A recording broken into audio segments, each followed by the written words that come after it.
A thrilling night of action kicked off in style as Joshua Madden from RAF Northolt took on Ryan Titley from RAF Lossiemouth in one of two non-title bouts.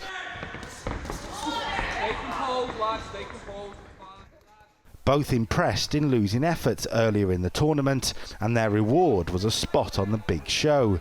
Lots of scoring punches were delivered, but it was Madden being rocked for a standing count in round two that eventually led to a unanimous victory for Titley. Unanimous points decision, boxing out of the blue corner. The Service Championships, also known as the Lord Wakefield Championships after the competition's creator in 1919, got into a title mood with the welterweights in bout two. Michael Cocker is a home base hero from RAF Leeming, but Aidan Cooper had plenty of support come across from RAF Marham. What followed was a wild slugfest that may have been fight of the night.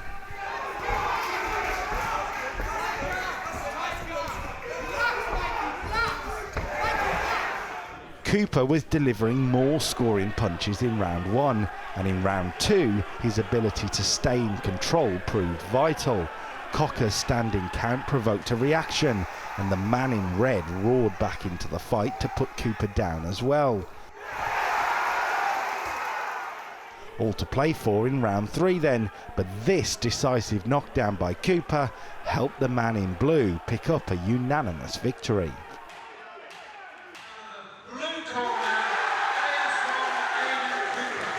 So far, all four competitors have shown potential for a spot on the RAF squad, with team captain Aaron Devine and reigning inter-services champion Cameron Lewis watching on. It's quite good watching these boys box, and girls as well, especially kind of newer guys to the sport and only having 2 or 3 fights, and they're getting in there like they've had a few more, and they're willing to take some to give some, so it's good to watch. When we get to Inter-Services 2025, a few of these guys could be knocking on the door to get in your team. 100%, yeah. We've just won a national development championship. A lady, Jen Sabine, she won that. So obviously, I guess the natural progression for her would be to get into the elite team. The same as when I joined the RAF. I started in the development team, got to the elite, so it all sort of, like I said, trickles down, and yeah, it's all good, yeah. Bout 3 was a light middleweight contest and provided our first stoppage of the night. RAF Coningsby's Alex Masterman was on attack from the first bell and dropped Joe Smith for standing counts in the first 2 rounds. When the RAF Marham-based boxer was rocked again in round 3, the decision was made to stop the fight and award Masterman a masterful victory.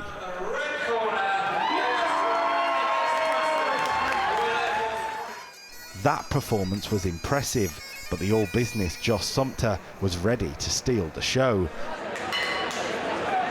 51 seconds is all that passed between the bell to start the bout and the referee's decision to stop it.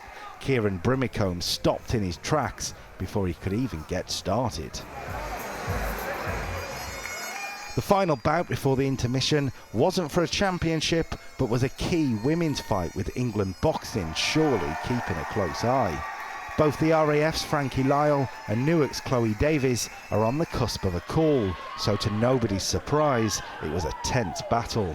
For Lyle, who watched explosive punches earlier in the night, it was about picking her spots on way to a unanimous victory. The future looks bright for one of the best female talents in the RAF. Yeah, nice and control, just learning to box, not getting involved. She's the naturally bigger girl, so you don't really want to play into her game plan, get involved in a war and punch myself out, really. Nice, calm, collected control, don't get hit. What does the future look like for Frankie Lyle? I'm currently on the England development squad, so I'm looking to move on to England performance. I'd like to represent my country. Come March, April next year, I'll be representing the UK Armed Forces in the National Amateur Championships. God willing, I'd like a national title, and then I'd like to progress on to Team GB.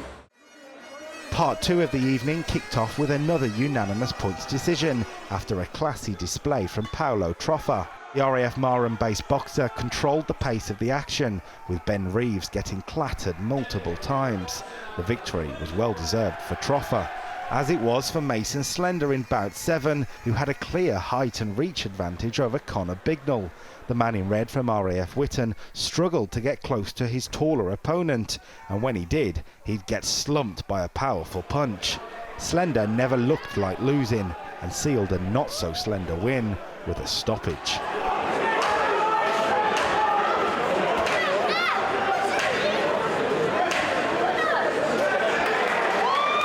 From domination to close to call, bout 8 was a light heavyweight contest, seeing Lewis Denton Frey in red take on George Gattenby in blue.